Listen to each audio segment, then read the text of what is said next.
Assalamualaikum warahmatullahi wabarakatuh. Selamat siang dan salam sejahtera bagi kita semua. Kami ucapkan selamat datang kepada teman sejawat seluruh peserta Conversation on Viral Infection in Dentistry yang mengangkat tema Practice or Not to Practice During Pandemic. Diskusi kita siang hari ini dipersembahkan oleh teman-teman alumni Fakultas Kedokteran Gigi Universitas Indonesia Angkatan 2005. Dan alhamdulillah telah bergabung bersama kita 3 orang pembicara yang akan sharing selama kurang lebih 30 menit ke depan.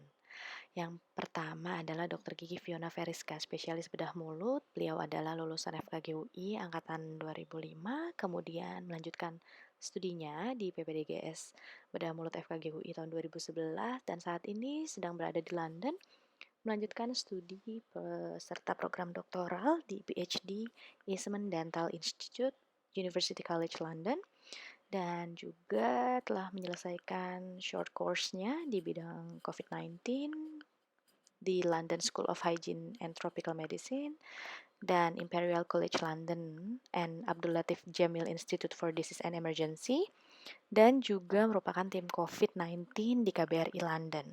Pembicara kita yang kedua adalah Dr. Gigi Ahmad Syaukani, spesialis ortodonti atau yang dikenal dengan Dr. Kani. Beliau adalah alumni FKG UI angkatan 99 dan juga melanjutkan PPDG ortodontinya di FKG UI pada tahun 2007 dan saat ini beliau adalah anggota Badan Pembelaan dan Pembinaan Anggota PBPDGI dan juga merupakan Ketua PDGI Cabang Jakarta Pusat sejak tahun 2014.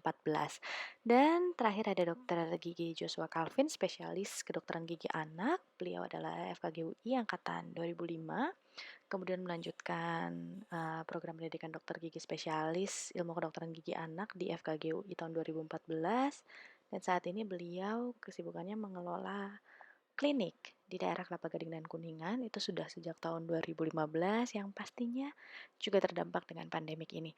Baik, tanpa memperpanjang waktu, kami persilahkan kepada Dokter Gigi Fiona untuk memulai sharingnya pada siang hari ini.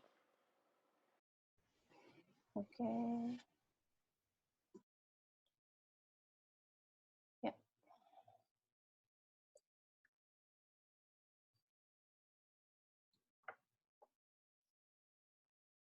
Oke, bisa terlihat slide-nya? Bisa dong? Belum di Oke, terima kasih.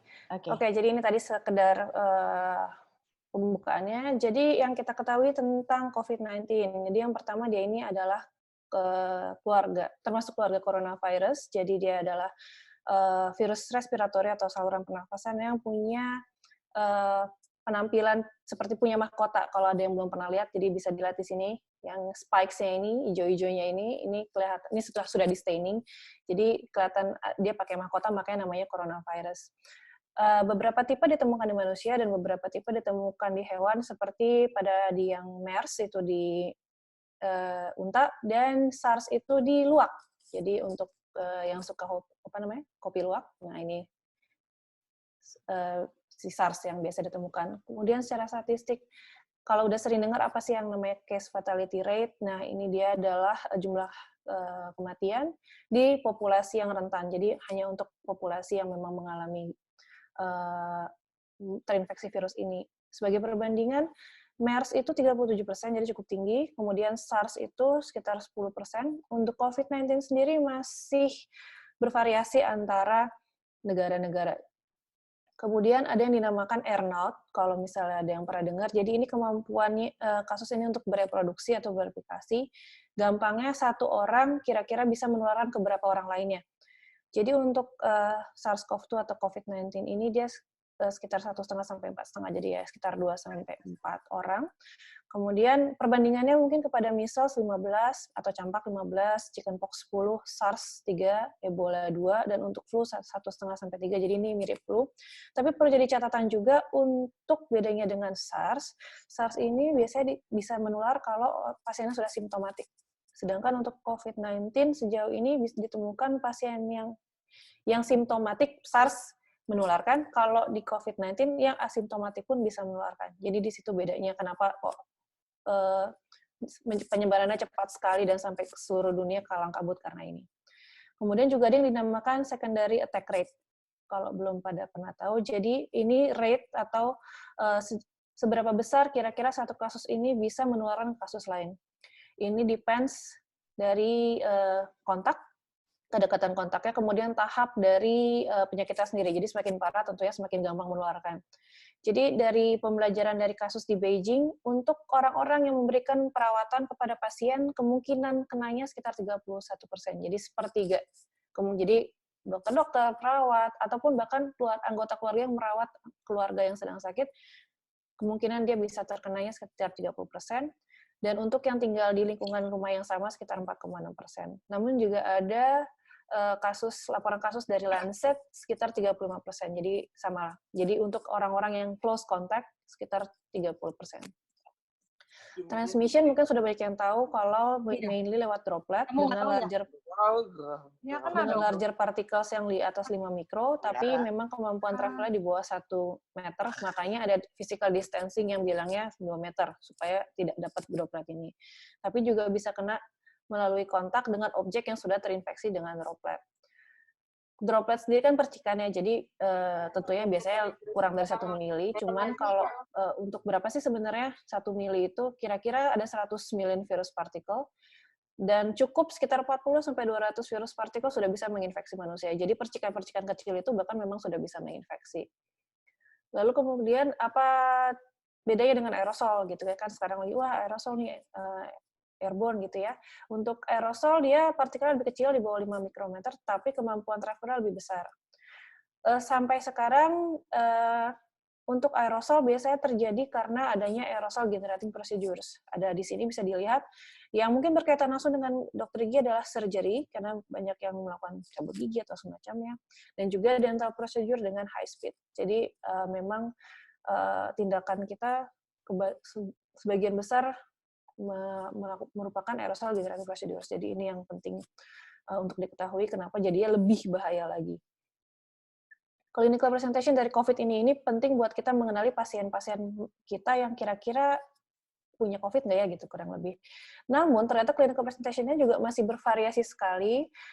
Ada demam, tapi tidak semua. Ada batuk, tidak semua. Breathless atau sesak napas tidak semua. Ada yang mengalami saluran pencernaan, pilek, radang tenggorokan, nyeri otot, sakit kepala, dan ada juga yang anosmia. Kemudian, tapi ada juga laporan baru seperti ada yang mengalami konjungtivitis, ada yang mengalami dermatitis. Jadi ini evolving terus, jadi penting banget kita up to date. Jadi bukan semata-mata, wah udah pakai termometer, aman nih pasiennya, belum tentu. Itu yang penting kita ketahui. Lalu disease progression-nya, jadi ini juga penting. Jadi kita untuk lihat progresi dari disease ini nggak cuma dari demam, tapi no symptoms saja dia sudah terinfeksi sebenarnya. Dan pasien dengan no symptoms pada COVID ini bisa menularkan. Itu yang penting. Lalu dia hari kelima mulai ada batuk, mulai ada demam, kemudian setelah hari 10 dia mulai sesak napas. Untuk kasus-kasus yang parah, akhirnya masuk ICU setelah minggu kedua. Kalau di sini nggak tahu dapat dengar atau belum, Perdana Menteri kita setelah lebih dari 7 hari mengalami positif COVID, sekarang dia di ICU. Boris Johnson. Jadi ini maksudnya adalah tidak memandang bulu gitu ya, bahkan orang-orang penting pun sudah kena, mudah-mudahan baik-baik saja. Kemudian akhirnya biasanya kalau untuk kasus-kasus yang parah dan akhirnya meninggal dunia di atas 20 hari, ada yang bilang 18 hari, dan kemudian setelah itu baru di-reporting. Ini penting kenapa? Karena berarti angka kematian dilaporkan sekarang mencerminkan kejadian 1 bulan yang lalu. Jadi itu infeksinya 1 bulan yang lalu. Nah, jadi untuk bisa dibilang begini, misalnya kita lihat, wah angka kematiannya sekarang 100, tapi ini menggambarkan infeksi pada 1 bulan yang lalu. Kok kita udah di lockdown 2 minggu, 3 minggu, 1 bulan nggak ada perubahan? Ya, karena itu memang 1 bulan yang lalu. Jadi misalnya kita pengen tahu intervensi ini udah baik atau belum, kalau dijalankan dengan benar gitu ya, kita harus tunggu ya sekitar sebulan lagi, baru ketahuan. Kemudian, diagnosa, mungkin banyak yang bilang, oh pakai swab, PCR, rapid test, atau semacamnya. Untuk swab sendiri yang golden standard pun masih sensitivitasnya sekitar 80%. Jadi ada kemungkinan false. Dan untuk chest X-ray, 40% ternyata juga terlihat masih ada yang normal, ternyata padahal sudah positif. Dan ada juga CT scan pun sensitivitas sekitar 80%. Jadi message-nya adalah tetap saja ada kemungkinan salah atau false, bahkan untuk yang gold standard sekalipun. Jadi ini nggak bisa dianggap enteng. Misalnya udah rapid test, wah negatif, saya boleh jalan-jalan. Nope. Untuk yang gold standard aja masih ada celah. Seperti itu. Uh, kita lanjut ke, jadi setelah semua itu sekarang bagaimana gitu ya. Sekarang jumlah total kasusnya sudah 1 juta lebih, total deaths-nya 82.000, yang recovered masih sekitar 270.000. Jadi ini kita alami di seluruh dunia. Kemudian situasi sekarang, ini untuk negara-negara yang paling besar kasusnya, kita bisa lihat yang paling naik itu adalah US. Jadi US memang sekarang, jadi awalnya epicenternya bisa kita lihat itu yang biru itu di Cina, awal-awal ya, lalu terus kemudian bergeser epicenternya ke Eropa. Babak belur lah ini Eropa, kemudian tiba-tiba pertengahan Maret Amerika mulai menanjak. Jadi kalau bisa dengar ada lockdown di New York, di LA, itu karena memang mereka parah sekali. Dan kemudian apalagi yang perlu kita perhatikan, mungkin sebenarnya masih terlalu dini, tapi kita bisa lihat untuk negara-negara Eropa, curve-nya di ujung sini udah sedikit kayaknya mulai menunjukkan ada flatten, maksudnya udah mulai turun dikit. Tapi kita harus lihat lagi, karena ini kan masih sampai awal April. Bahkan yang menarik di sini Iran, ini yang ungu muda, yang kemarin sempat kayak juga jungkir balik, kayaknya terlihat sudah mulai ada sedikit flatten.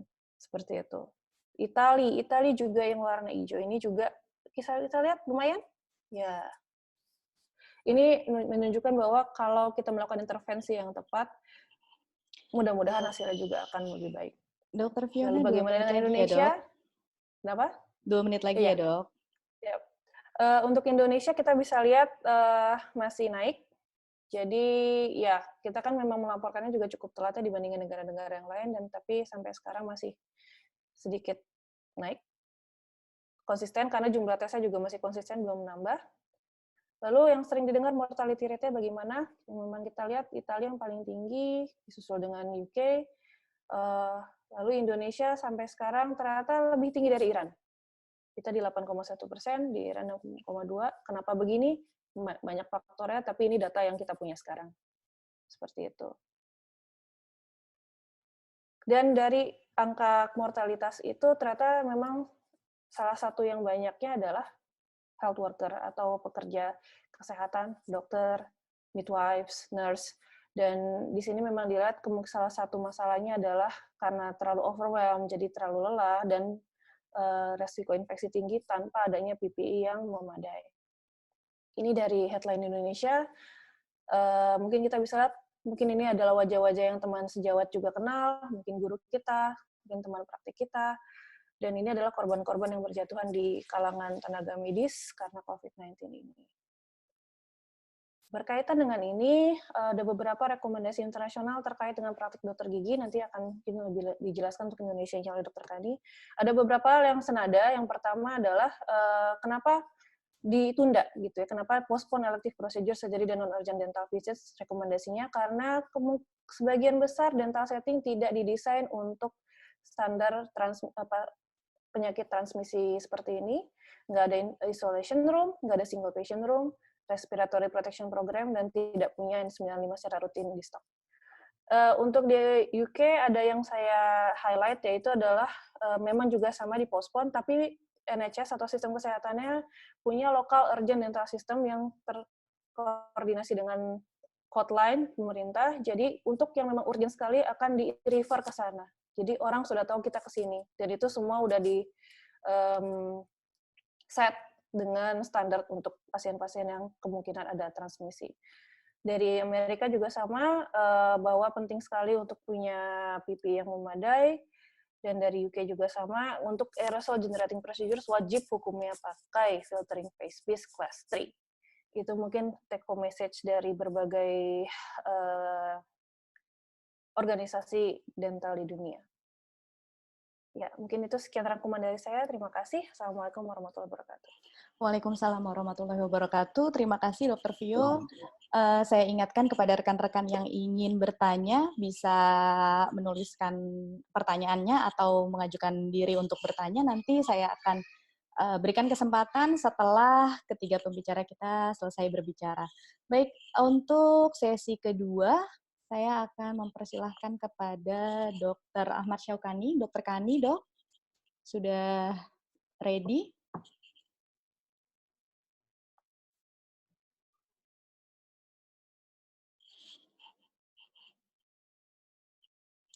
Dokter Kani, oke, baik. Kami persilahkan, dok, untuk memulai presentasinya. Terima kasih. Ya, Assalamualaikum warahmatullahi wabarakatuh. Waalaikumsalam warahmatullahi wabarakatuh. Suara saya jelas ya? Jelas, dok, jelas. Jelas ya. Oke. Mungkin bisa di slideshow dulu, dok, ini PowerPoint-nya.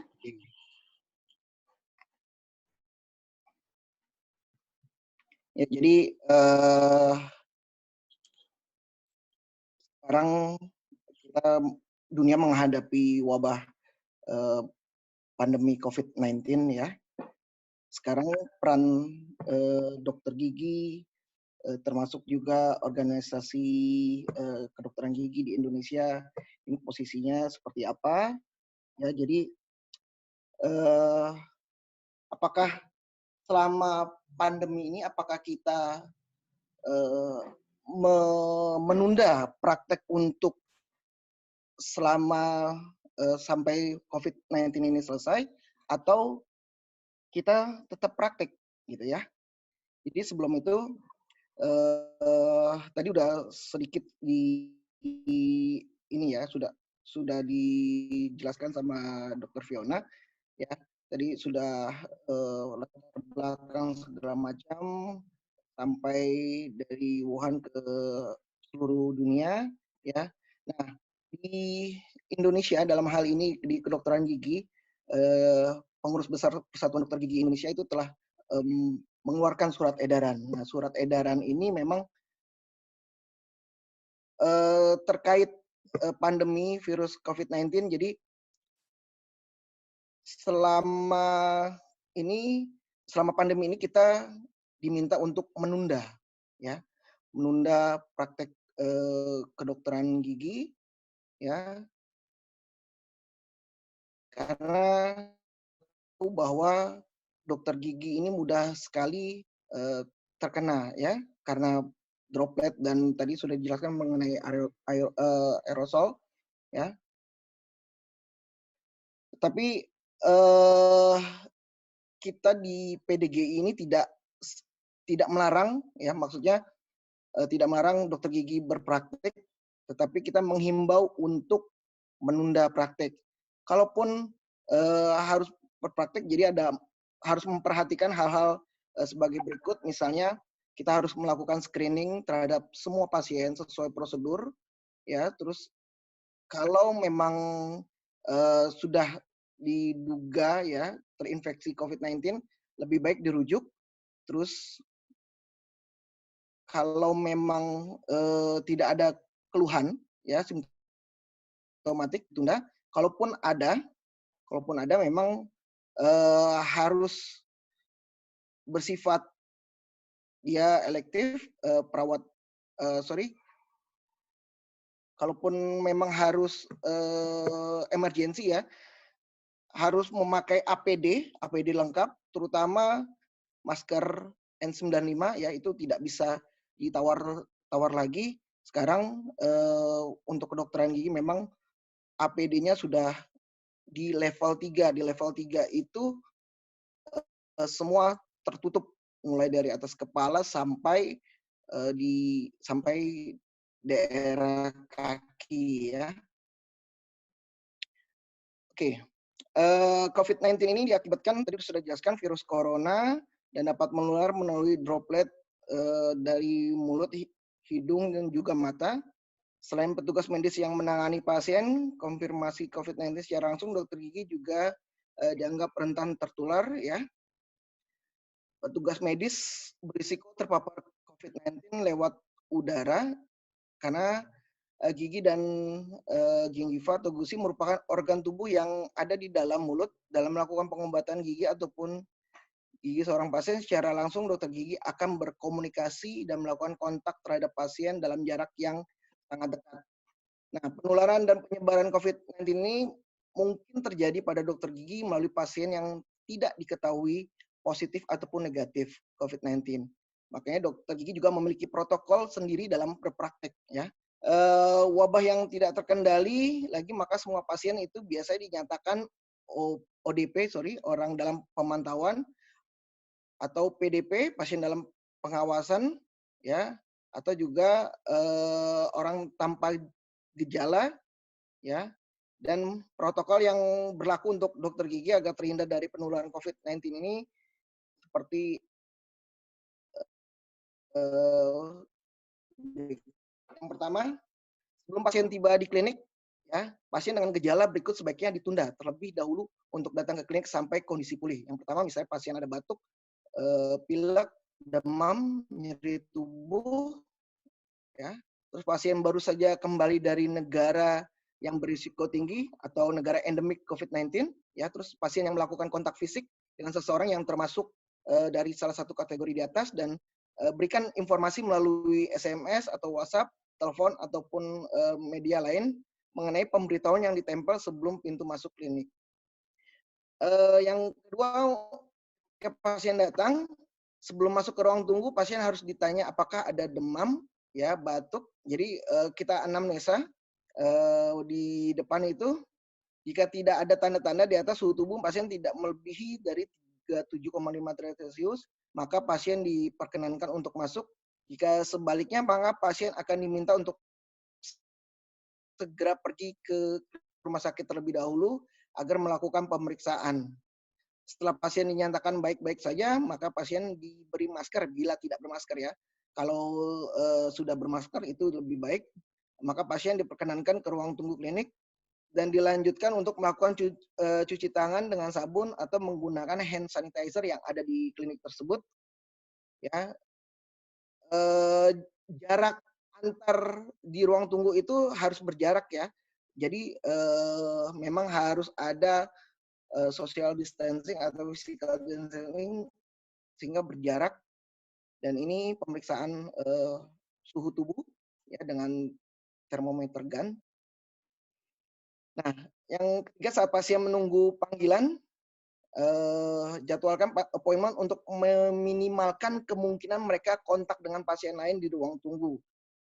Dan pasien diminta datang tepat waktu, tidak lebih awal, untuk meminimalkan waktu mereka berada di ruang tunggu. Jadi di ruang tunggu itu kita usahakan pasien itu sedikit. Jadi memang benar-benar harus dijadwalkan secara tepat waktu.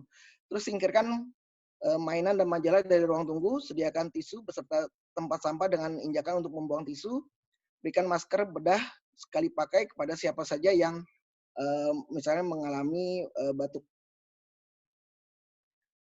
Terus saat duduk di dental unit, jika menggunakan prosedur kumur, gunakan 1% hidrogen peroksida atau 0,2% povidone iodine. Chlorhexidine ini biasanya tidak efektif dalam mematikan virus corona. Terus rubber band dapat meminimalisir percikan aerosol secara signifikan, dan pertimbangan saat memakai bor gigi, ya, dengan menggunakan handpiece dan perangkat ultrasonik karena ini akan menimbulkan aerosol. Jika tidak memungkinkan, pertimbangkan memakai alat manual untuk menghilangkan karies dan scaling periodontal, ya. Nah, ini sekali lagi untuk menghilangkan terbentuknya aerosol. Jangan menggunakan bor gigi atau handpiece tanpa fungsi anti retraksi. Terus prosedur yang tidak mendesak dan efektif dan elektif, khususnya yang menimbulkan percikan seperti scaling dan preparasi gigi, harus dihindari jika kasus COVID-19 ini telah dikonfirmasi di area tersebut atau jika pasien menunjukkan gejala seperti flu. Ya, ini dokter gigi memang rentan terhadap penularan, dan juga hubungan pasien dan dokter gigi itu sangat dekat. Selain itu, perawatan pasien yang memang misalnya diketahui terinfeksi virus corona ini biasanya terutama pada ini, ya, lebih ke rumah sakit sih sebenarnya.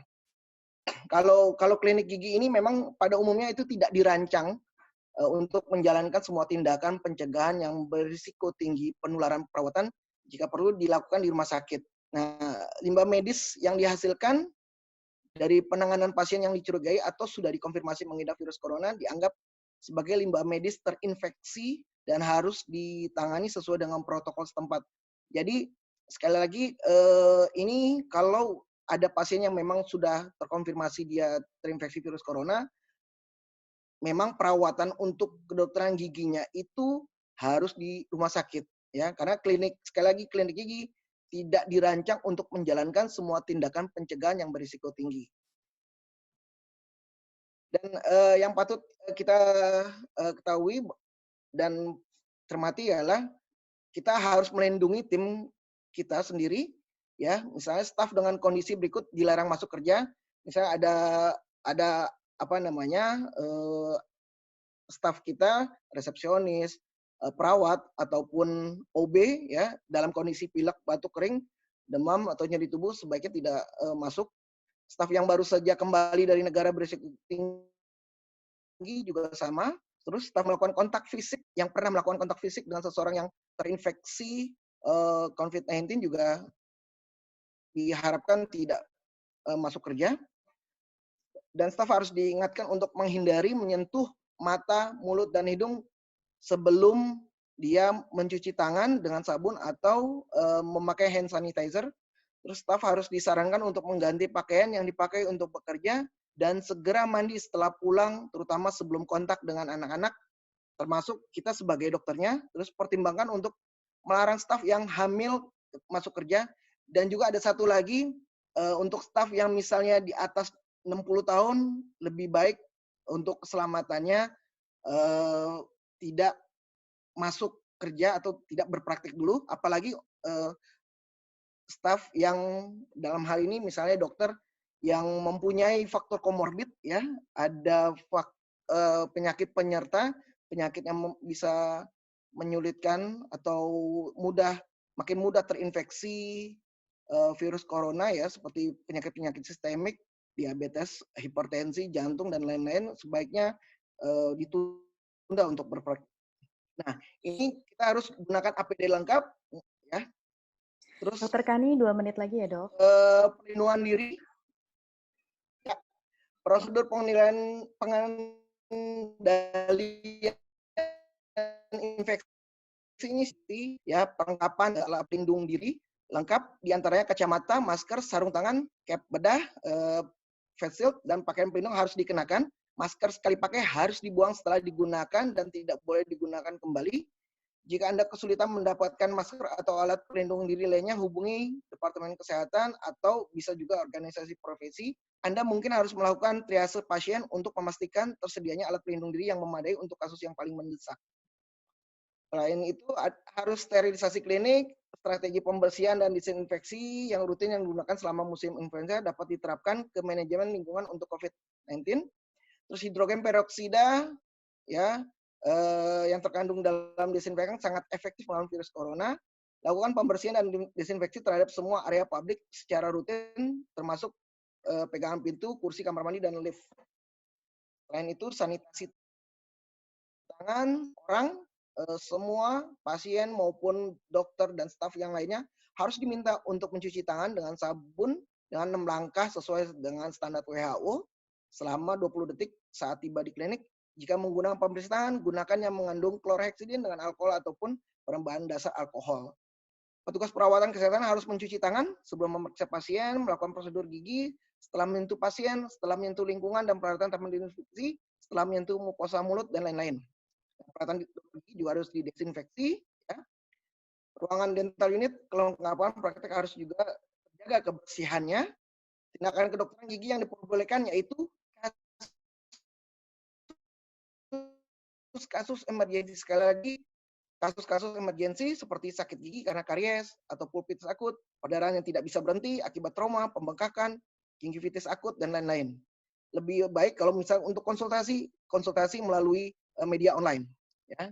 Nah, dokter gigi dilarang berpraktik. Yang pertama, tidak menggunakan APD lengkap. Yang kedua, kasus pasien bukan emergensi. Yang ketiga, ketika dokter gigi itu sedang sakit, lelah, ataupun tidak fit. Yang keempat, tidak terjamin kesterilan alat perlengkapan praktek. Yang kelima, atas permintaan pemerintah atau OP. Ya, jadi ini 5 dasar alasan yang dokter gigi dilarang berpraktik adalah ini. Dan situasi saat ini adalah APD wajib dan harus dipakai. Tanpa APD adalah bunuh diri. Ya, terus untuk setelah perawatan seluruh APD yang disposable dikumpulkan dalam kemasan tertutup sebagai limbah medis. Semua alat disposable dan material pasca digunakan dimasukkan dalam kemasan limbah, diambil petugas limbah untuk dimusnahkan. Alat-alat yang permanen dilakukan sterilisasi sesuai standar perawatan dengan antiseptik segera setelah selesai digunakan. Terus pembersihan dan sterilisasi ruangan bisa dilakukan dengan home sanitizer atau UV.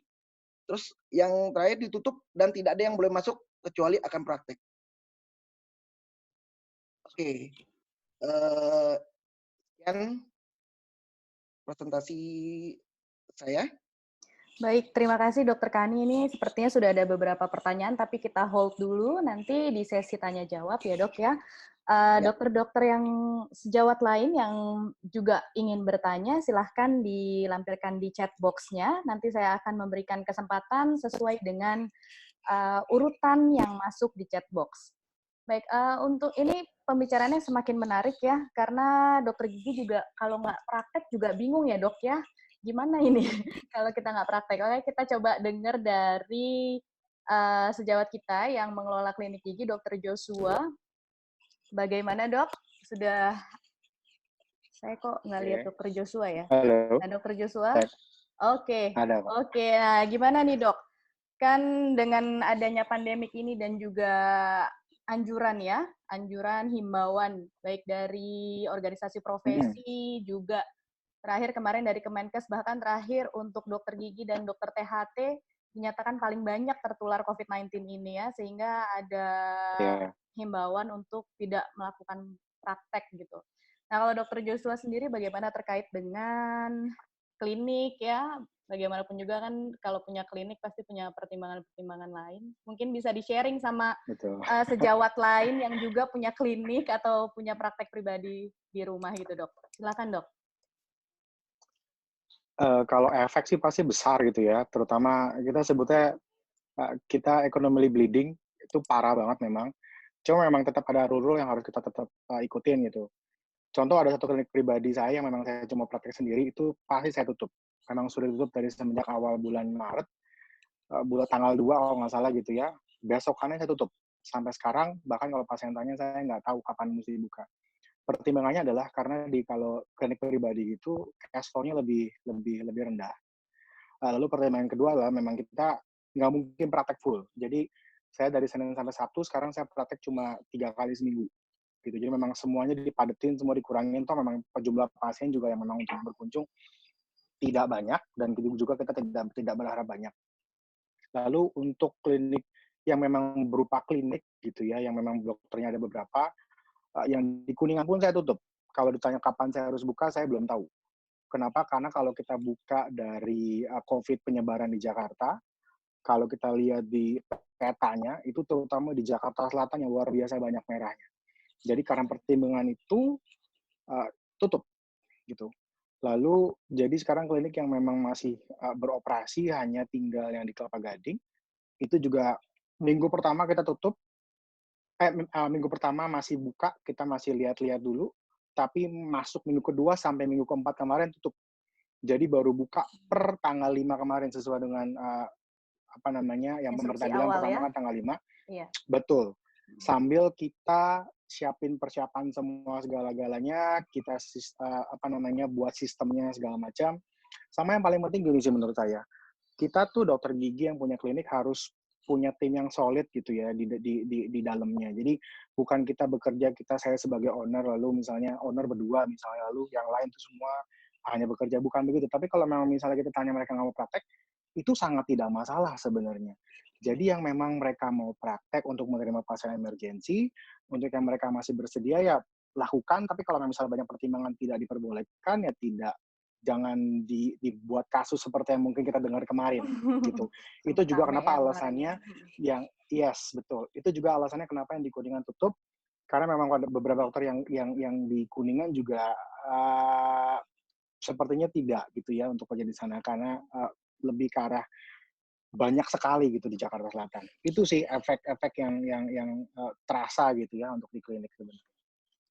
Baik, terus kalau persiapan-persiapannya tuh apa saja, Dok, yang sudah dilakukan? Karena kan tadi dikatakan untuk klinik-klinik yang lain sudah ditutup, praktek pribadi pun tutup, hanya tinggal satu yang di Kelapa Gading, dan itu pun baru dibuka per tanggal 5 kemarin, dan mempersiapkan sekian minggu untuk persiapan klinik menerima pasien emergensi di kondisi pandemik seperti ini. Mungkin bisa di-sharing, Dok, yang sudah dipersiapkan apa saja?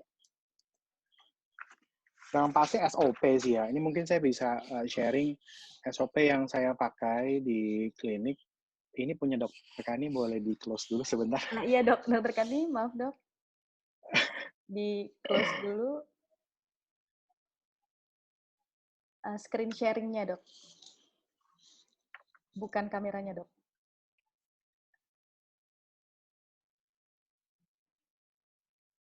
Screen sharing-nya ada di bawah Dok. Ada di bawah tengah, itu ada tulisan share, bisa diklik.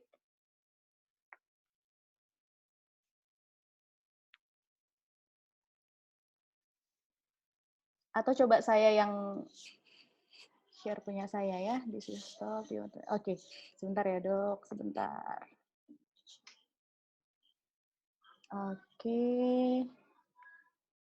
Oke, udah bisa Dokter Joshua? Dokter Kani, kameranya boleh dinyalakan lagi Dok? Baik, terima kasih Dok. Jadi saya ada, boleh di screenshot, boleh dipakai, bebas, mau diolah juga nggak apa-apa. Ini contoh yang saya pakai untuk di klinik saya. Jadi SOP-nya simpel memang. Jadi tim akan misalnya ada penjadwalan pasti ditanya emergensi tidak kasusnya, lalu ada kuesioner yang akan dikasih gitu, kita tanya beberapa hal, lalu dicek juga tekanan suhu badannya berapa, lalu kita pakai APD, lalu yang paling penting ini sebisa mungkin pendamping dikasih tahu cuma satu, dan memang yang tadi mungkin Dokter Kani juga sudah sebutkan, pakai masker pasti harus selalu, gitu ya. Lalu kita di depan klinik ada hand sanitizer, itu yang harus dipakai. Ini yang pertama. Lalu yang kedua, untuk dokternya, seperti tadi juga udah dijelasin sama Dokter Fiona dan Dokter Kani, kita ini kan termasuk di level 3. Jadi yang kadang-kadang masih suka miss adalah yang ini, bahwa kita dokter gigi itu harus pakai masker 3 lapis. Ini nggak boleh enggak. Jadi triplai di dalam, lalu N95 di tengah, lalu masker bedah lagi triplai di luar. Ini yang kadang-kadang kita masih suka miss. Jadi, oh kita pakai masker tapi hanya triplai satu, atau hanya N95 satu. Kalau memang misalnya kita mau ikutin, harus 3 lapis. Dan menurut saya, kalau memang kita mau coba praktek, kita coba dulu di rumah. Kita mampu nggak pakai 3 lapis? Jangan-jangan nanti kita mau coba bantu orang emergensi, kita hipoksi ya pas lagi praktek. Karena memang sangat sulit untuk bisa bernafas, sangat sulit untuk bisa kita kerja jangka panjang. Kenapa? Kenapa saya sebut jangka panjang? Karena kita sekali kerja itu kita nggak boleh minum, kita tidak boleh buka, kita tidak boleh ke WC, nggak boleh kemana-mana. Jadi pengalaman saya maksimal itu cuma bisa 2 jam. Gitu. Jadi memang kasus emergensi, kasus yang memang benar-benar harus di selektif banget, gitu ya, kita selektif sekali. Lalu selanjutnya adalah mungkin udah pernah dapat juga dari WhatsApp gitu ya, bahwa kurang lebih seperti ini. Yang masih suka miss adalah kadang-kadang kita pakai face shield tapi lupa pakai glove. Menurut saya tetap walaupun kita punya face shield, glove jangan lupa dipakai. Glove tetap harus dipakai. Lalu sama ini sih, tata cara buka dan tutup, saya yakin semua udah dapat. Di gambar ini yang kurang adalah cara pakai glove. Glove itu dipakai sebelum kita pakai masker. Jadi habis pakai penutup kepala, kita pakai, kacamata, Google maksud saya. Habis pakai masker, habis pakai penutup kepala, kita pakai kacamata dulu, lalu kita pakai masker. Itu sih apa yang harus dilakukan sebenarnya SOP-nya. Lalu ada beberapa yang teman saya beberapa pakai boots. Cuma saya pribadi saya nggak suka pakai boots karena berarti kita harus mencuci, di mana mencuci itu saya nggak yakin ke diri saya sendiri bahwa kita bisa bersih mencucinya. Jadi saya prefer pakai plastik. Jadi ini APD yang saya pakai untuk di Oke, klinik. sebentar, Jadi sebentar. saya pakai plastik. Ini banyak dijual di pasaran, plastik biasa yang memang bisa dipakai, tinggal dibuang semuanya. Lalu satu hal yang suka miss adalah pada saat kita pakai glove, kan kita pakai 2 lapis ya, glove pertama, lalu kita pakai APD.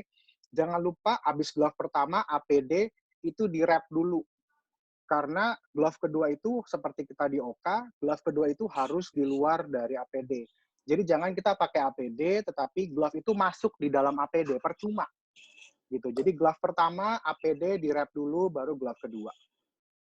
Oh, Itu sih ini di yang klinik nih, Dok, memang ya? kita harus lakukan. Ini foto real nih, Ini Dok, di ya? klinik. Foto real. Jadi ini Baik, per tanggal 5 kemarin, pas kita mulai, jangan lupa alat yakin harus bersih. Jadi sebelum kita praktek, semua perawat harus bersihin sampai jadi ya kayak yang terlihat. Baru kita buka, semuanya baru kita mulai praktek. Per tiap hari. Jadi saya cuma buka 2 hari, hari Senin sama hari Kamis, jadi harus seperti ini. baik. Gitu.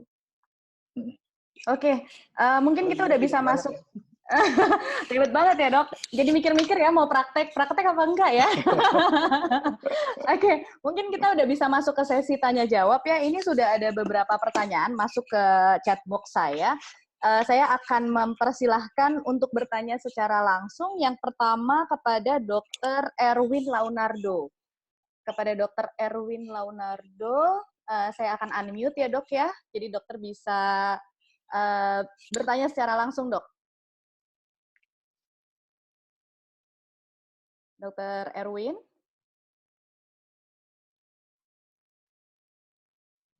Halo. Iya, oke, Dok. Silahkan, Dok.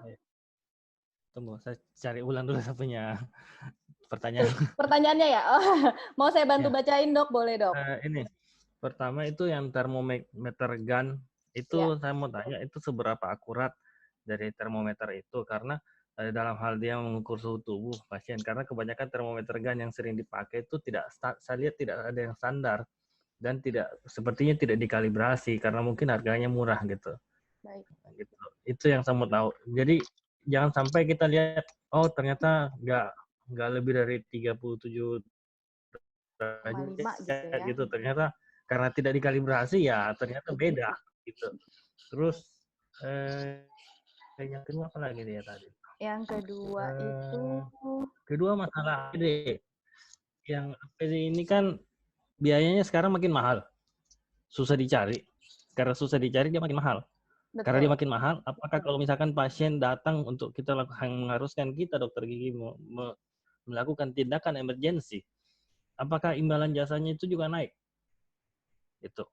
Dalam artian kita melihat dari sisi etisnya juga, karena pasien pasti agak kurang juga penghasilannya. Betul. Karena work from home ini. Apakah bagaimana gitu? Apakah boleh kita menaikkan juga imbalan jasanya, karena ya itu APD-nya yang kita pakai itu makin mahal. Hampir 10 kali lipat harganya naik. Itu pun susah dicari, kan?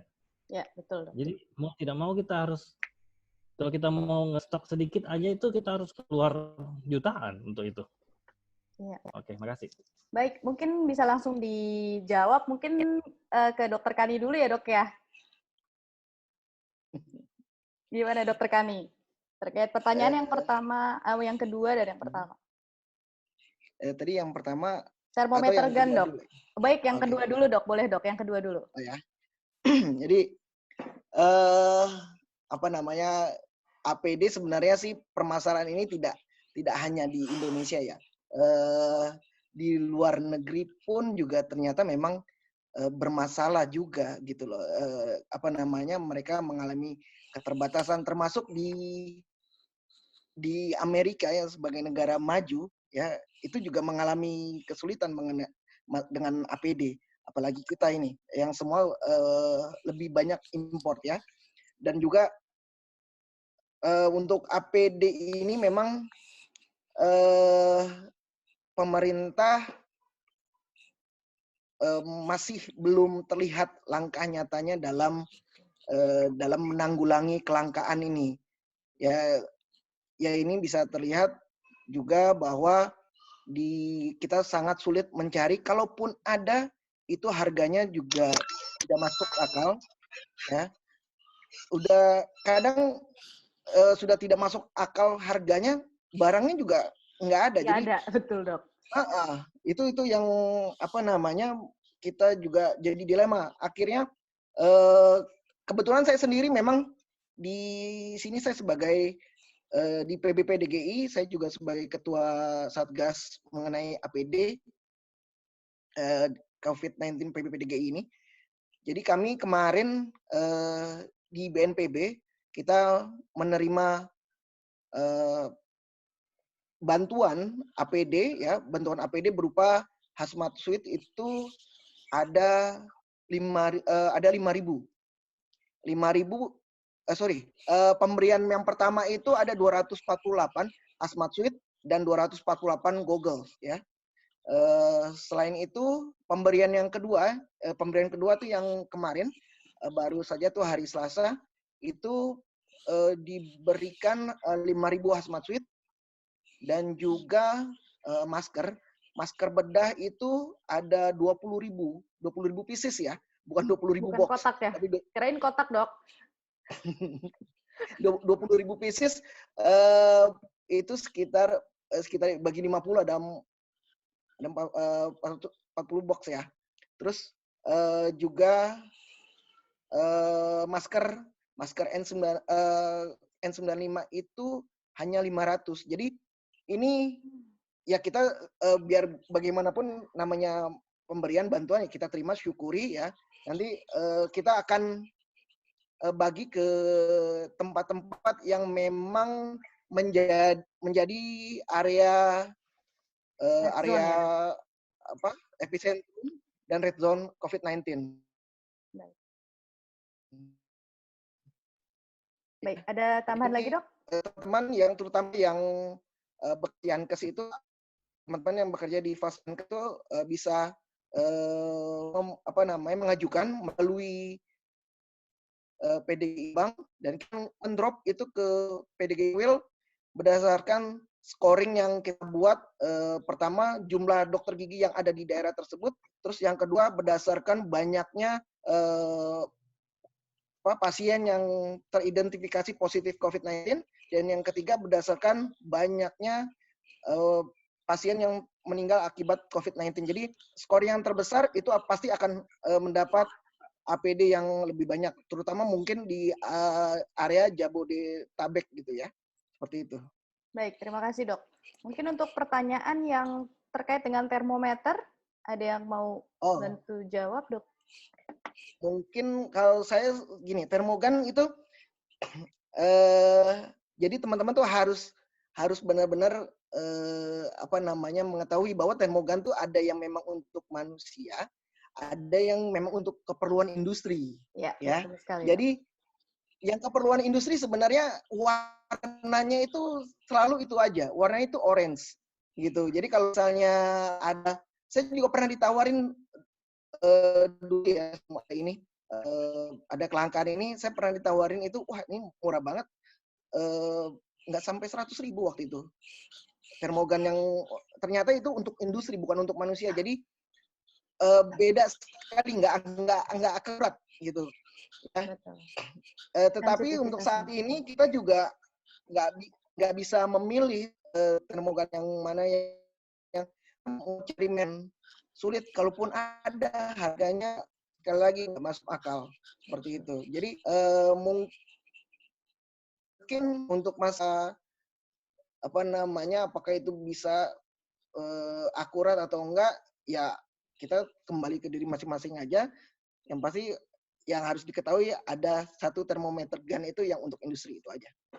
Baik dok. Ya. Mungkin juga perlu diperhatikan jarak untuk pengambilan suhunya ya, dokter.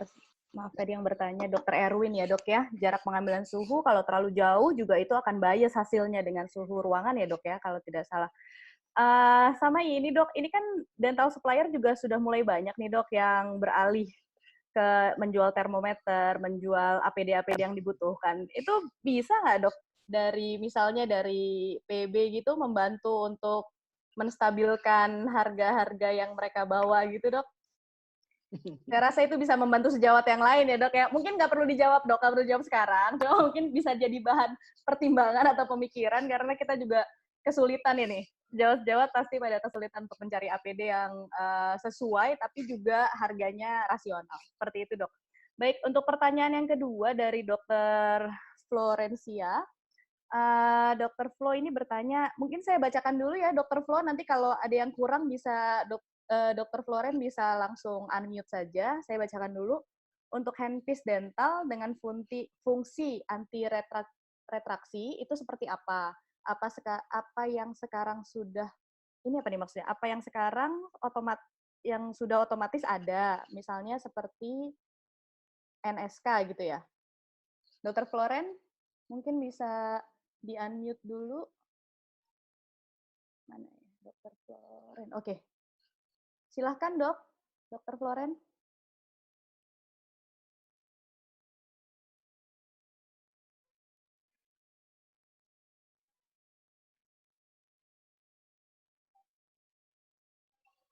Dokter Flo. Sudah bisa nyambung, Dok? Sudah. Oke, silahkan, Dok. Tadi saya agak ada typo, jadi saya agak bingung bacain pertanyaannya, Dok. Intinya yang handpiece anti retraksi itu kayak gimana? Apa yang handpiece pada umumnya sekarang itu udah ada gituannya atau ada handpiece khusus lagi? Terus apalagi sih? APD, soal APD juga yang rekomendasi itu bahan apa? Terus apakah harus disposable? Apakah bisa pakai yang dicuci seperti yang ditawarin sales-sales zaman sekarang? Terus modelnya itu apakah harus coverall atau boleh model gaun? Terus apalagi sih? Aku lupa. Sama Itu glove dulu deh. Dokter Joshua nih ya. Tadi setelah glove yang di wrap itu maksudnya apa? Tapi mungkin saya akan pilih 2 pertanyaan dulu ya dok, karena untuk sesi APD ini insya Allah kita akan ada sesi diskusi lagi minggu depan insya Allah dok, gitu ya. Jadi yang sesuai dengan yang hari ini dulu aja pertanyaannya tentang handpiece yang retraksi ya. Jadi ini maksudnya dia tidak menghasilkan aerosol ya dok ya?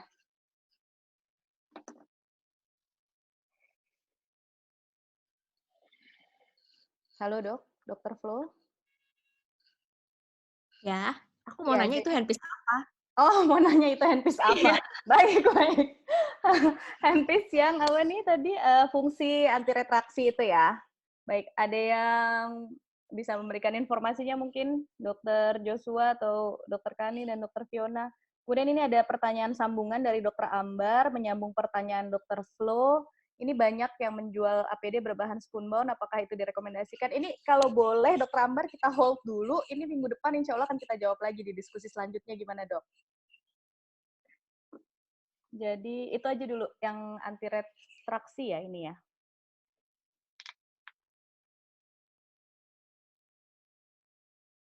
Saya jawab soal yang Dr. Flo tanya soal wrap dulu kali itu ya. Oh iya boleh. Nah, itu yang saya pakai wrap kemarin, saya pakai bahan wrap yang kita pakai juga sebenarnya buat wrap unit sih. Jadi yang biru-biru itu saya taruh di pergelangan tangan, jadi setelah pakai gloves, lalu APD itu di wrap dulu supaya kesil rapat, supaya nanti gampang keluar masukin si glove kedua sih. Itu aja sih maksudnya. Oke. Untuk pertanyaan yang handpiece tuh mungkin karena kita hari ini belum bahas tentang kesana sih ya Dokter Flo, mungkin kita bisa saya hold dulu ya sambil nanti kalau seandainya ini Dokter Vio kayaknya hilang nih, kemana nih Dokter Vio? Enggak. Baik. Bantu. Buat Oke. detailnya mungkin ya, kita soal kalau untuk APD memang kita perlu detail banget karena nggak bisa salah, tapi gini, pada prinsipnya kita balik lagi ke metode transmisinya itu adalah droplet, dan kalau misalnya kita berurusan dengan high speed devices itu menyebabkan aerosol. Dan aerosol ini sebenarnya intinya sih gini, mau dia bahannya air atau kita akan elektrik gitu, selama dia ada putaran dan selama kita bekerja dengan saliva ataupun darah pasti ada percikan kayak gitu. Jadi itu yang membuat jadinya bahaya. Kecuali bisa bikin nggak ada percikan, ya berarti nggak ada putaran gitu. Logikanya seperti itu gitu. Jadi selama itu ada putaran atau apa, ya pasti ada percikan. Jadi Bahkan sebenarnya tidak ada yang benar-benar non aerosol Iya gitu, Produce selama ada gitu ya, putaran nggak ada ya, Dok, ya? penyemprotan pasti ada percikan, gitu aja sih sebenarnya. Terus untuk secara general, untuk apakah, APD itu, eee, bisa yang disposable atau apa, balik lagi, itu dia droplet, dia nempel gitu. Dan misalnya, bahan-bahan itu, bisa menyebabkan adanya kontak dari droplet itu ke kita, berarti dia kurang bagus, gitu sih, untuk logikanya. Tapi misalnya bahannya ada spoon berapa, gram berapa gitu, sekarang kan yang lagi ngetren, nanti kita yang rencananya ada sesi biar lebih seru, gitu. Tapi Biar lebih seru. untuk sekarang logikanya seperti itu, gitu. Jadi misalnya bahan itu bisa basah, berarti kan dia bisa penetrasi ke dalam lapisan dan berarti artinya bisa kontak dengan kita. Berarti ada risiko transmisi dan tadi untuk orang yang kontaknya dekat, untuk yang caring for patients ada 35% kemungkinan kita kena transmisi infeksi tersebut. Gitu. Itu sih. Ya. Baik, Dokter Vio, jangan kemana-mana dulu ini lanjut. Saya bisa tambahin? Boleh, Dok. Silakan, Dok. Dokter Saya Kani. bisa tambahin? Ya. Jadi saya setuju dengan Dr. Fiona bahwa penggunaan handpiece apapun pasti akan menimbulkan namanya aerosol, ya. Jadi mau handpiece jenis apapun timbul aerosol. Apa namanya? Sebenarnya saya pernah lihat, tapi saya belum terlalu baca dengan ini. Saya pernah lihat di YouTube ada alat yang memang modelnya seperti suction ya. Jadi dia bisa bukan menyedot untuk saliva tapi aerosol ini. Ya, jadi dia menyedot aerosol. Saya pernah lihat videonya di YouTube gitu ya.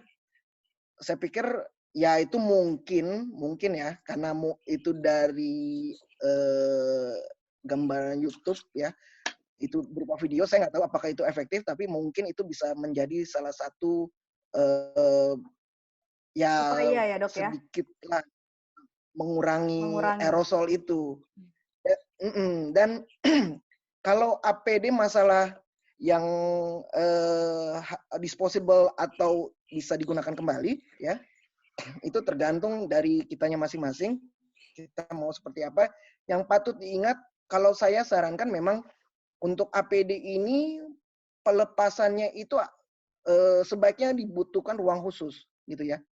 Yang terpisah dari tempat kita praktek dan ruang tunggu pasien. Karena menurut penelitian yang paling banyak terpapar bakteri, virus itu ada di ruang ganti justru.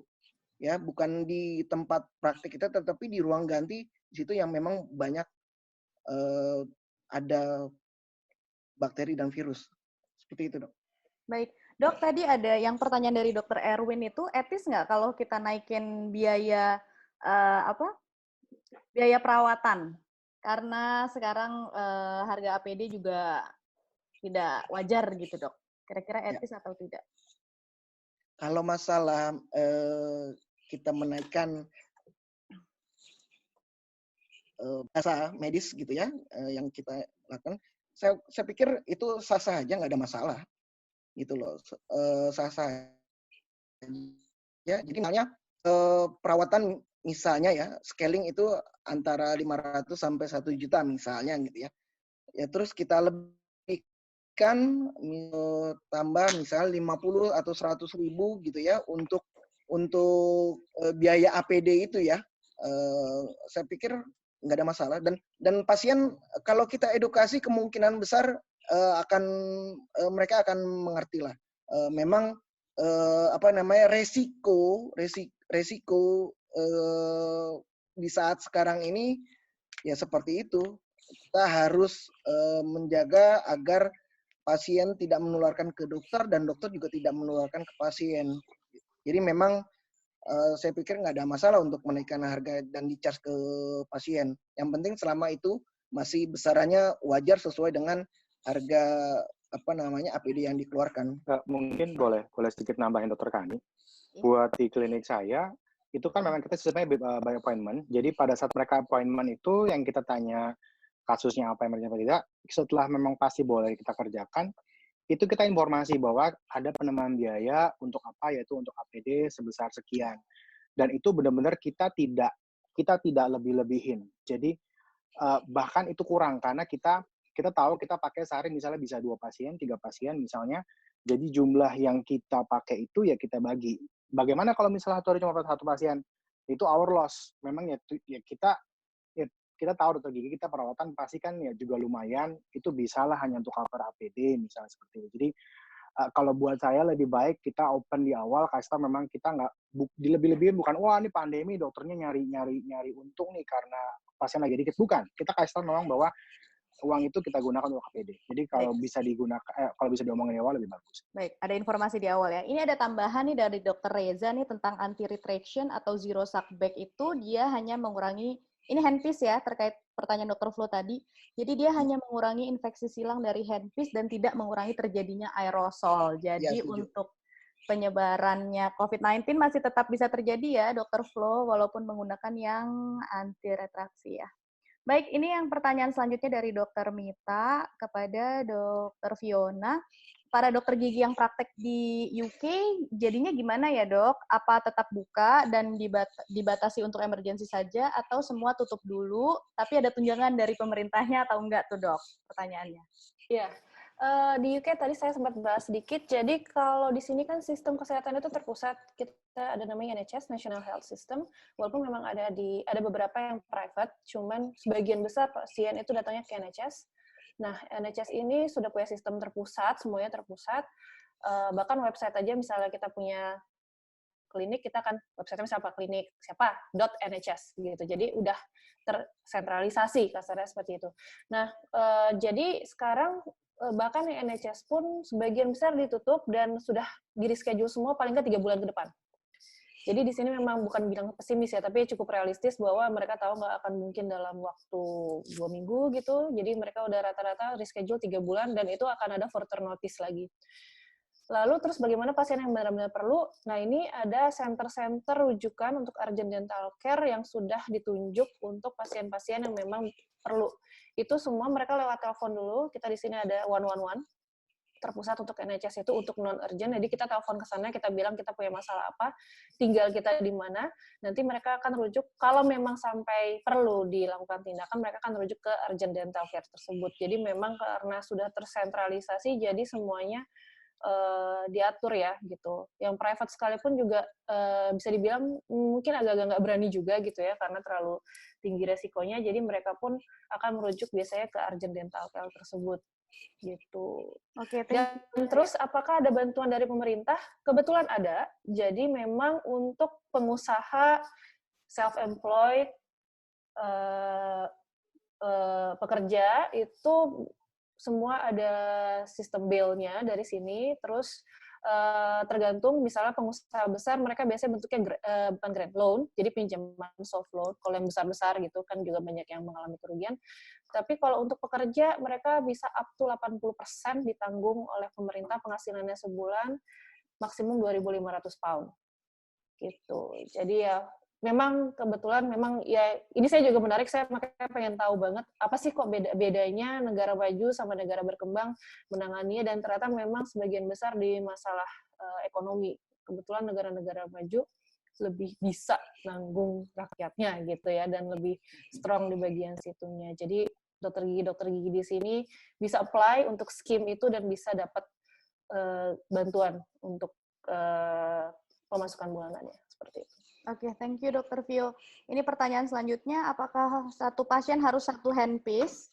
Jadi nggak bisa dipakai berulang untuk handpiece-nya? Gimana mungkin boleh terkait penularan sih ya ini kayaknya ya, dari Dr. Tika ini. Mau tanya dok, untuk handpiece apakah harus satu pasien satu handpiece? Kalau misalnya handpiece yang dia anti retraksi sih nggak perlu satu pasien satu handpiece ya. Nah, makanya kalau tadi kan anti retraksi itu ya jadi ketika kita gunakan ke pasien lain, nah, kan ada cairan yang tersedot di ke handpiece itu terkena ke pasien berikutnya gitu. Kita khawatirkannya itu, makanya digunakan sebaiknya handpiece anti retraksi. Tapi saya sendiri juga tidak tidak tahu di pasaran yang merek apa handpiece anti retraksi tersebut. Yang jelas sekali lagi penggunaan handpiece apapun itu akan menimbulkan aerosol, itu aja. Baik, terima kasih Dokter Kani. Selanjutnya ada dari Dokter Maya tadi ya. APD yang digunakan sekali praktek, satu APD sampai selesai praktek atau ganti setiap pasien? Silakan dok. Mungkin dari Dokter Kani dulu, lalu ke Dokter Joshua ya. Ya. Kalau Dokter Vio, soalnya saya tahu jawabannya, pasti suruhnya sekali aja, satu pasien satu. Idealnya begitu.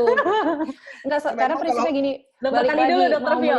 Dokter Kani dulu ya. Oke, silakan Dokter Kani. Kalau memang protokolnya memang seperti itu. Di saat sekarang ini kita menghadapi wabah penyakit yang sangat-sangat mudah sekali menular gitu ya. Jadi memang protokolnya setiap APD itu digunakan yang APD disposable, jadi sekali pakai gitu ya. Kalaupun tidak sekali pakai, ya sekali pakai maksudnya satu pasien habis itu ganti ya. Kalaupun tidak sekali pakai, ya tetap kita pakai APD yang lain gitu. Tetap harus diganti ya. Kecuali mungkin penggunaan face shield atau goggles ya. Tapi kalau baju ya misalnya hazmat suit gitu ya, cap hair gitu, itu tetap disposable seperti itu. Paling tidak lapisan terluarnya harus dibuang gitu ya dok ya, lapisan paling luar, misalnya ya. Pakai APD yang level 3-nya di dalam, terus di luar mungkin menggunakan yang lebih tipis atau apa gitu, ya itu yang lapisan keluarnya dibuang gitu. Ya, pakai N95 juga kalau mau awet, N95 terus di depannya pakai masker surgical, terus baru pakai face shield lagi gitu. Itu bisa membuat sedikit lebih awet. Walaupun N95 memang sebenarnya reusable paling tidak itu bisa sampai 4 sampai 5 kali penggunaan, tetapi kita harus tahu cara bagaimana untuk desinfeksinya. Yang jelas desinfeksinya itu tidak boleh sama sekali desinfeksi yang berupa cairan ya. Baik, terima kasih dok. Mungkin kita lanjut dulu ya, Dokter Joshua, nanti ke Dokter Fiona juga kita lanjut dulu ya. Ini waktunya yang bertanya masih panjang soalnya. Oke, ini Dokter Patricia tentang mekanisme buka APD, kita mungkin skip dulu ya dok ya. Nanti kita akan sharing lagi tentang APD satu sesi khusus dok. Kemudian ini Dokter Rahmawati, ini. Izin dok, mau tanya, saya praktek di rumah sakit, bukan rumah sakit pemerintah. Jadi saya mendapatkan rujukan. Kalau dari pihak rumah sakit menyediakan APD level 3 untuk kasus-kasus yang seperti pulpitis akut dan harus open bore. Bagaimana dok untuk penata laksanaannya apabila tidak menggunakan bur handpiece high speed? Terima kasih dok. Teknis ya, silakan mungkin Dokter Joshua yang masih praktek nih. Kalau open bore gimana dok? Dokter Joshua ini ya. Spesialis dokter gigi anak, masih open bore juga kan dok ya? Masih dong. Oke dok, gimana dok? Nggak bisa enggak, karena nggak mungkin dia bertahan selama 3 bulan hanya dengan intake antibiotik kan, jadi memang harus open bore, memang harus open bore, tetap open bore. Dari lanjut yang memang tadi dokter Rizka juga bilang ada pelapis di depan, sebenarnya kita juga pakai, jadi itu cuma saya nggak foto, yang sempat selfie adalah perawat. Jadi dia sempat selfie. Sebenarnya ini di bagian badannya itu dia pakai kayak celemek plastik, gitu. Jadi celemek plastik satu untuk pasien, jadi supaya dia bajunya juga nggak kebanyakan salivan. Ntar takutnya kalau dipulang sama sopirnya bisa kemana. Apron ya maksud saya apron. Jadi apron itu untuk pasien dan apron untuk kita. Jadi memang yang diganti adalah apron terluarnya aja sih, gitu. Baik. Tapi untuk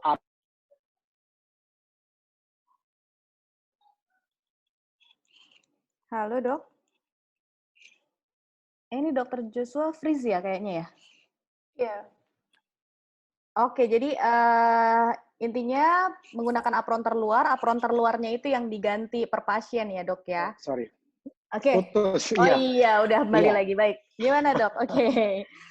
Jadi apron terluar itu yang diganti, tapi Hamzat suit-nya tetap dipakai sepanjang hari, tapi at the end of the day buang. Oh gitu. Oke. Terus wait, tadi itu yang masalah penggunaan handpiece tetap pakai ya, Dok ya? Hanya tetap dengan full APD ya. Gitu ya, Dok ya? Yang apa? Nah, Kalau handpiece tindakan tadi emergensi apakah penggunaan harus ganti handpiece itu seperti prosedur-prosedur sebelumnya aja sih per pasien. Mau diganti boleh, tapi biasanya yang kita lakukan kan memang dilap desinfeksi dengan dulu ya. desinfektan kan. Gitu. Jadi memang itu nggak berubah sih. Itunya nggak berubah sih. Jadi untuk Dokter Rahmawati nih untuk penggunaan harus open bore ya mau nggak mau tetap harus pakai handpiece high speed ya, Dok. Tapi kita Mau nggak mau. karena ini ya yang penting kita Seperti tadi sudah yang dibilang sama Dr. Vio kan, mau kita pakai low speed pun tetap kalau ada putaran ya pasti akan ada aerosol. jadi yang penting kita sudah membekali diri kita dengan APD yang sesuai gitu ya, Dok ya. Karena bagaimanapun juga kita harus menangani kasus-kasus emergensi. Baik, pertanyaan selanjutnya dari Dokter Aan mau bertanya langsung, silahkan di-unmute, Dok.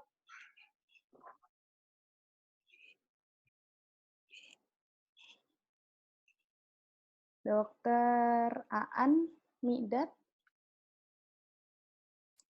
Saya sudah bantu unmute. Halo, Dok. Iya, silahkan, Dok. Silahkan bertanya langsung, Dok. Ya, terima kasih atas kesempatannya Dokter Rizka. Ini saya mau menanyakan mungkin langsung ke Dokter ini sebagai perwakilan dari PDGI berkaitan dengan kebijakan kita menyikapi ini jangka panjang. Karena ini kan bisa jadi wabah kita tidak hanya terjadi di tahun ini saja, bisa jadi berulang nanti suatu saat gitu ya. Yang jelas kita belajar tadi Dokter Bio menjelaskan mengenai kondisi di Eropa. Saya juga dapat kabar dari teman saya yang belajar bahwa karena itu ada subsidi ya bagi dokter gigi dan tidak boleh praktek. Jadi negaranya melarang praktek, tapi dokter gigi yang sedangkan kan kalau di sini kan banyak dokter gigi yang tidak mendapatkan gaji tetap ya, dia hanya mendapatkan gaji pemasukan dari pasien. Nah, kalau kemarin ada sempat wacana untuk tidak boleh praktek dan itu langsung diterapkan di beberapa klinik yang saya praktek gitu. Jadi ada saya praktek di tempat orang dan di off-kan. Sekarang saya tidak praktek gitu ya. Ya, menurut saya mungkin ada kebijakan misalnya kita tidak tergantung pada pemerintah, tapi kita mandiri misalnya dengan membuat iuran-iuran rutin yang saat ketika dibutuhkan iuran itu bisa menjadi subsidi kita, atau mungkin bisa jadi ada operasi misalnya untuk subsidi yang tadi jika ada terjadi sesuatu maka kita bisa mengakses itu. Kira-kira kalau ide saya mungkin seperti itu. Bagaimana tanggapan dari PB mungkin terkait hal ini? Terima kasih. Waalaikumsalam warahmatullahi wabarakatuh. Silakan Dokter Kani. Tadi Saya cukup sebenarnya jelas, nggak Dok. gitu jelas. Cukup jelas ya, Dok? Oh, gini, Gitu Dok. jelas. Jadi itu pada Terputus sama sekali. terputus-putus ya, Dok. Jadi kalau bisa saya simpulkan sedikit ya, Dokter Aan, nanti kalau saya agak salah diperbaiki.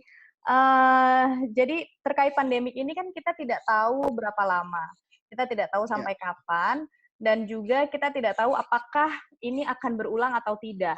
Nah, jadi dia mengatakan apakah ada langkah-langkah strategis yang dirumuskan oleh PBPDGI untuk jangka panjangnya seperti apa? Itu satu. Lalu yang kedua terkait dengan dokter gigi yang tidak bisa praktek ini, mungkin pemerintah tidak bisa memberikan subsidi seperti di negara-negara maju yang tadi sudah disampaikan sama Dokter Vio gitu ya. Nah, tapi apakah dari organisasi profesi mungkin ada kreativitas mungkin seperti membuat koperasi atau mungkin ada iuran-iuran tertentu dari anggota selama masa non pandemik yang mungkin nanti bisa digunakan untuk membantu para dokter gigi yang tidak bisa berpraktek di masa pandemik. Itu sih, Dok, pertanyaannya. Oke, jadi apa namanya, kita kan juga memang tidak tahu kapan pandemi COVID-19 ini akan selesai.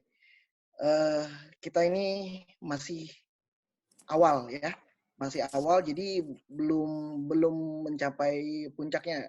Saya juga nggak tahu kalau puncaknya itu kapan dan mulai menurunnya itu kapan tidak tahu. Tapi apa namanya, himbauan dari PBPDGI itu sudah sangat jelas. Kita dihimbau untuk menunda praktek ya. Kalaupun berpraktek lebih baik, kalaupun berpraktek sebaiknya kasus-kasus emergensi ya. Ya kasus-kasus emergensi ini kan juga sudah jelas. Terus bagaimana kalau bukan kasus emergensi? Ya namanya himbauan memang itu masih istilahnya ya bisa boleh dipatuhi, boleh juga tidak gitu ya. Saya juga yakin masih banyak dokter gigi yang berpraktik. Tetapi yang harus dicatat bahwa kita di PDGI ini apa namanya, mendata klinik mana saja atau dokter gigi yang bekerja di klinik mana saja itu yang masih berpraktek gitu ya. Karena ada himbauan dari surat dari PBPDGI kepada PDGI cabang itu untuk mengawasi praktek kedokteran gigi. Jadi mengawasi ini bukan melarang ya.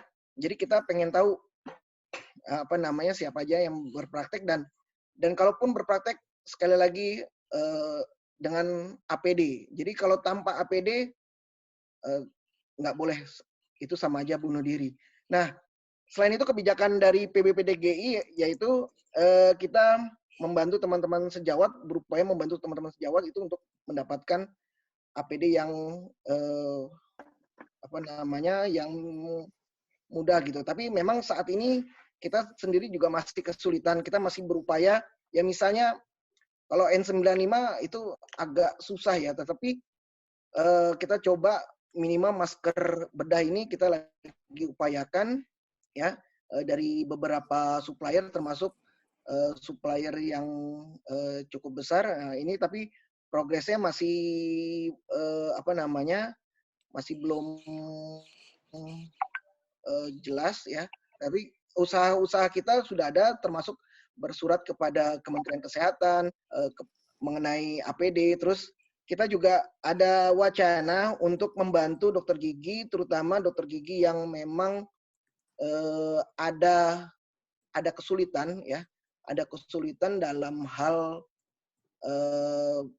mengenai cicilan atau kredit yang dilakukan oleh dokter gigi. Jadi kita minta ini baru usulan ya. Jadi kita minta bahwa bank itu untuk merestrukturisasi kredit dokter gigi, karena kita tahu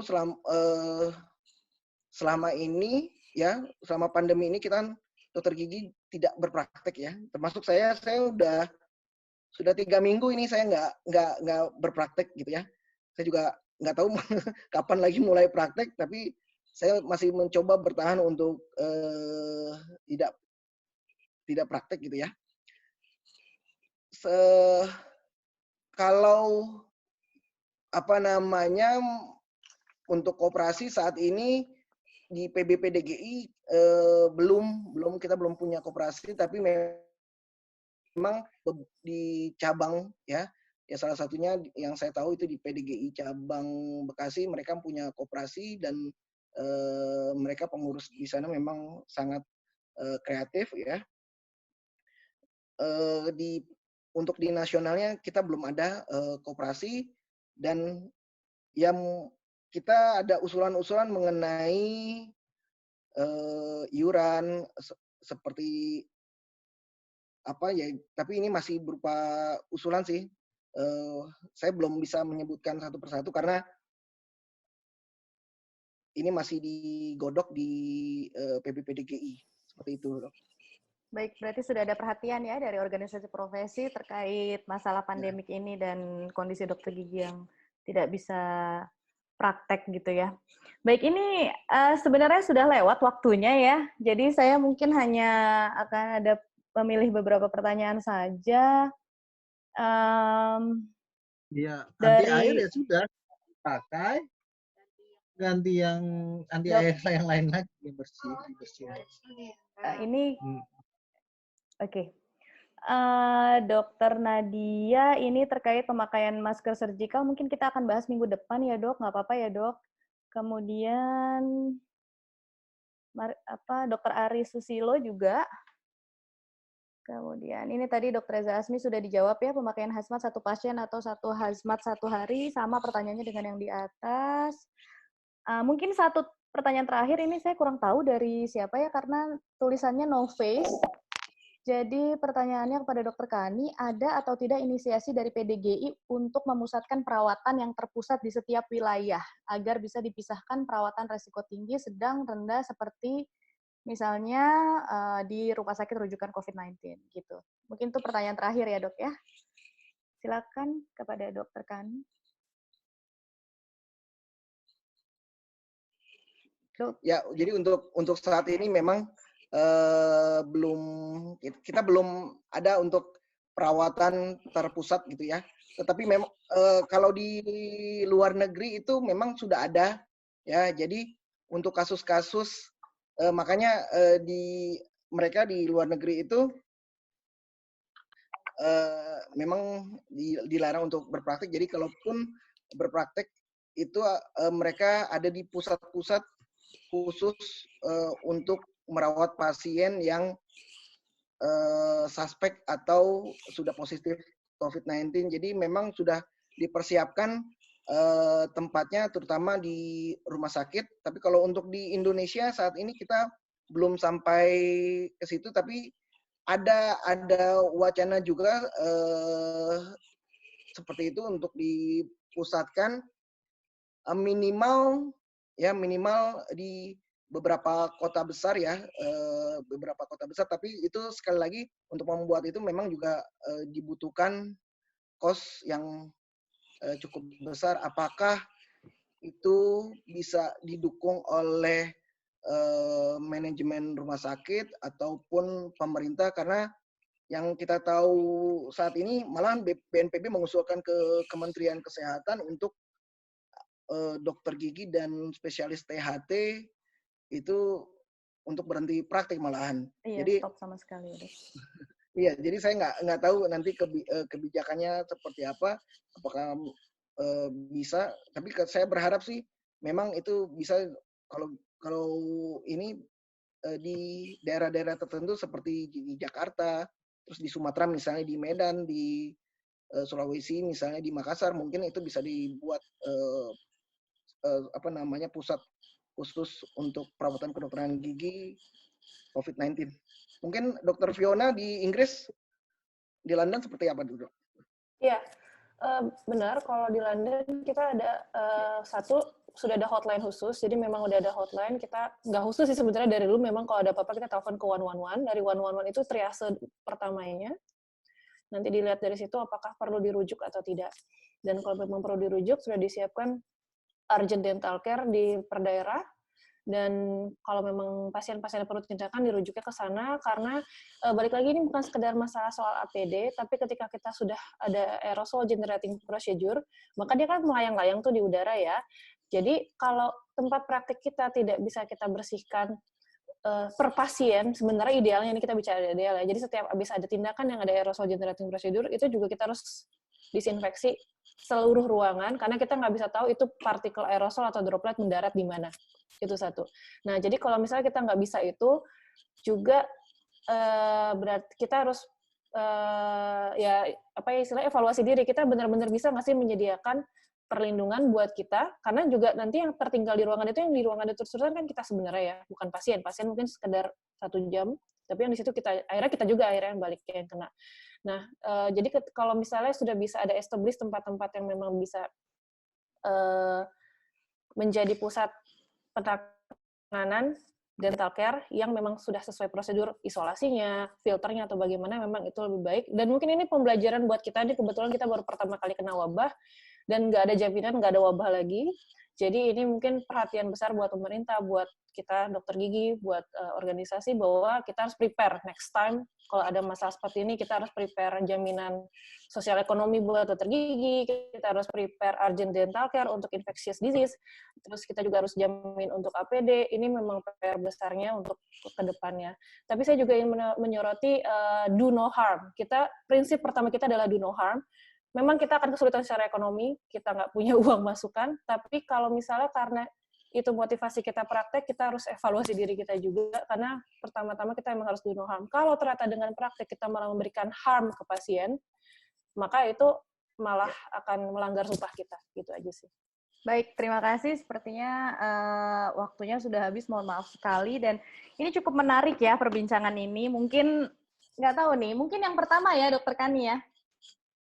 Biar GR sedikit lah ini FKG UI 2005-nya ya.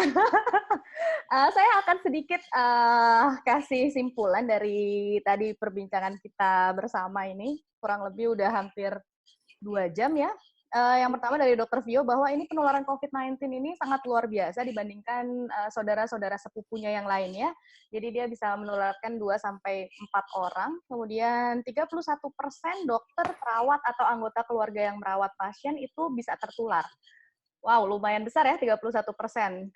Kemudian dari jutaan partikel COVID-19 yang ada di saliva, dia cukup 40-200 partikel saja itu sudah bisa menginfeksi ya. Dan bagaimanapun juga tindakan dokter gigi banyak sekali menghasilkan aerosol, dan aerosol itu bisa terbang lebih dari 1 meter, jadi resiko dokter gigi sangat besar untuk tertular. Jadi benar-benar kita harus hati-hati, dan sesuai kata Dokter Kani juga, bahwa lengkapi dulu APD, jangan praktek kalau tidak ada APD. Praktek tanpa menggunakan APD sama aja dengan bunuh diri ya. Kemudian ada tindakan-tindakan emergensi yang boleh kita rawat, itu kalau pasien sakit, ada keluhan nyeri ya, kemudian ada perdarahan, kemudian trauma, bengkak, ataupun gingivitis atau perioditis akut. Kemudian saat melakukan praktek harus screening pasien sesuai prosedur. Tadi luar biasa banget, menurut saya cukup detail tahapan-tahapan prosedur yang sudah disampaikan oleh Dokter Kani.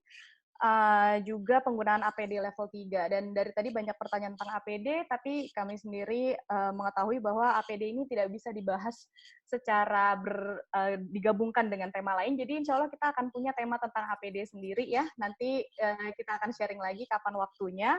Kemudian juga dari Dr. Joshua ya, bahwa beliau sendiri juga sudah menutup beberapa prakteknya, do no harm yang tadi itu ya. Jadi, dan kalaupun praktek harus sudah lengkap APD-nya, dan semua tim medis yang berada di klinik sudah